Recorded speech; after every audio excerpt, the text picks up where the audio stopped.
అక్కని ఎందుకు పుట్టింట్లో వదిలేసొచ్చావు? ఏమైందిరా చెప్పు. ఏమీ లేదమ్మా, వల్లి వాళ్ళమ్మ కాలు జారి కింద పడిపోయిందట. వాళ్ళమ్మకి ఏమైందో ఏమో అని వల్లి టెన్షన్ పడుతుంటే తనని తీసుకెళ్లి పుట్టింట్లో వదిలేసొచ్చాను. అవునా? శోభ అంటూ పండుగ రోజు చెల్లెలికి ఇలా జరిగిందేంట్రా?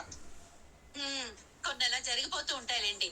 ఆ దేవుడు చేయాలనుకుంటే చేసేస్తాడు, అంతే తప్ప శుభాలు అశుభాలు పండుగలు పబ్బాలు ఆయన అస్సలు చూసుకోడు. సర్లేరా, జరిగిన దానికి మనం మాత్రం ఏం చేస్తాం? రా పూజ మొదలు పెడదాం. లేదమ్మా, నేను అర్జెంటుగా రైస్ మిల్కి వెళ్ళాలి. బియ్యం లోడ్ వచ్చిందంట. రేయ్, పండుగ రోజు ఆ పనులన్నీ ఎందుకు పెట్టుకున్నావురా? సర్లే, పూజ అయిపోయిన తర్వాత వెళ్తలేరా? లేదు నాన్న, వాళ్ళు ఆల్రెడీ నా కోసం వెయిట్ చేస్తున్నారు. నేను వెళ్ళడం లేట్ అయితే లెక్కల్లో తేడాలు వస్తాయి. పూజలో నా భార్య ఎలాగో లేదు కదా, నేను లేకపోయినా ఏం పర్వాలేదులే, మీరు కానివ్వండి. రేయ్ పెద్దోడా, కరెక్ట్ కాదు బావా, మీరు చేసింది అస్సలు కరెక్టే కాదు.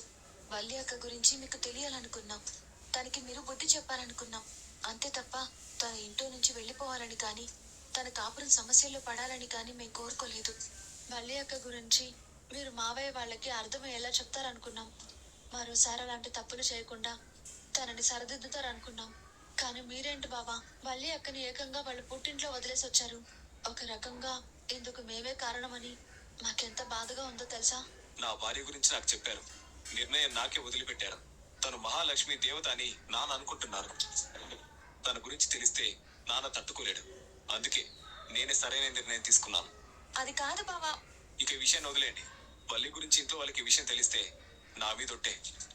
బావా, అయ్యో బావా, బావా, బావా, బావా, మేము చెప్పేది ఒకసారి వినండి. అది కాదు బావా, బావా, బావా, బావా, ఒకసారి. నా పెళ్లికి ముందు రోజు విశ్వక్ నాతో చివరిసారిగా మాట్లాడాలనుకుంటున్నాడని నన్ను బయటికి తీసుకొచ్చింది కూడా వల్లి వదినే. వల్లి, అలా ఇలా చేశావు. అసలు నువ్వే నేనంతా చేసింది. నా మనసు తీసుకోలేకపోతుంది వల్లి, నా మనసు తట్టుకోలేకపోతుంది వల్లి. నా ప్రాణం అనుకున్న తోడు నీడుగా ఉంటావు అనుకున్నాను. నిన్ను గుట్టిగా నమ్మినందుకు ఎంతో మోసం చేశావు. నిన్నెంత ప్రేమగా చూసుకున్నాను వల్లి, నీకేం లోటు చేశాను వల్లి. అసలు మా అమ్మ నాన్న ఎంత బాగా చూసుకున్నారు. మా నాన్న అయితే మా ఇంటి పెద్ద కోడలు మహాలక్ష్మి అని నిన్ను తల మీద పెట్టుకున్నాడు. అసలు మా కుటుంబాన్ని ఎలా మోసం చేయాలనిపించింది. నువ్వు నా కుటుంబానికి చేసిన మోసాలు అది తెలిస్తే మా నాన్న తీసుకోలేరు. ఆ బాధ ఆయన గుండె భరించలేదు. అసలు అసలు మా చెల్లి జీవితాన్ని పనంగా పెట్టాలని ఎలా అనిపించింది మళ్ళీ. ఓం అయం ముహూర్తస్తు. అయ్యా, మీ పక్కన ఇంకో జంటని కూర్చోమని చెప్పండి.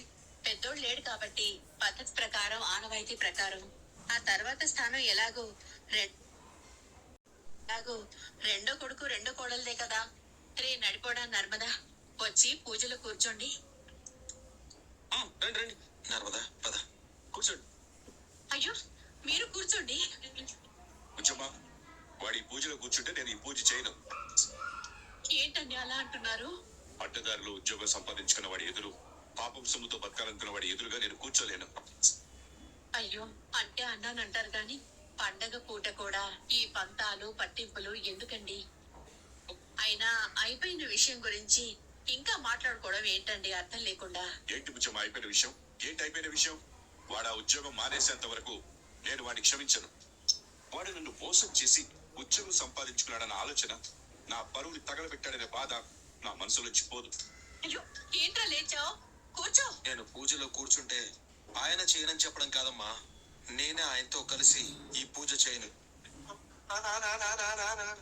బావా, రే ఊరుకోరానయ్య. సాగర్, ఏంటో మాటలు అర్థం లేకుండా. తప్పే మాట్లాడాను నర్మదా, నేను తప్పే మాట్లాడాను. పోనీలే పోనీలే అని ఆయన ఏమంటున్నా ఎంతలా అవమానిస్తున్నా నేను భరిస్తూనే ఉన్నాను. దహనానికి భరించడానికి కూడా ఒక లిమిట్ ఉంటుంది నర్మదా.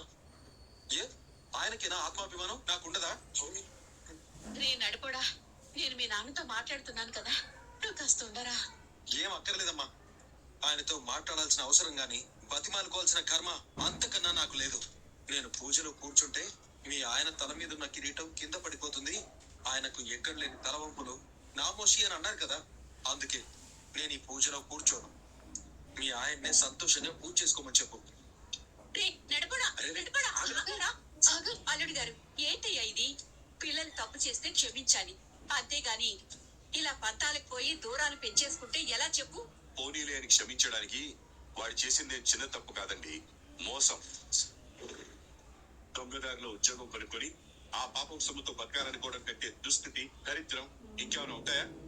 రామరాజు, వాడు తెలుసో తెలియకో తప్పు చేశాడు. నువ్వు వాడి మీద ఎప్పటికీ ఇలా కోపంతో ఉంటే ఇలా పండుగ పూట కూడా కుటుంబంలో సంతోషాలు దూరం అవ్వడం తప్ప ఏమన్నా ప్రయోజనం ఉందా చెప్పు? మీ అందరికీ నా కోపమే కనిపిస్తుంది కానీ వాడి కారణంగా నేను ఎంత బాధను అనుభవిస్తున్నానో మీకు ఎవ్వరికీ తెలియదు. అమ్మా, ఇదంత తేలిగ్గా తెగే విషయం కాదు. దీని గురించి మాట్లాడుకోవడం కూడా అనవసరం కానీ ఇక వదిలేయండి అమ్మా.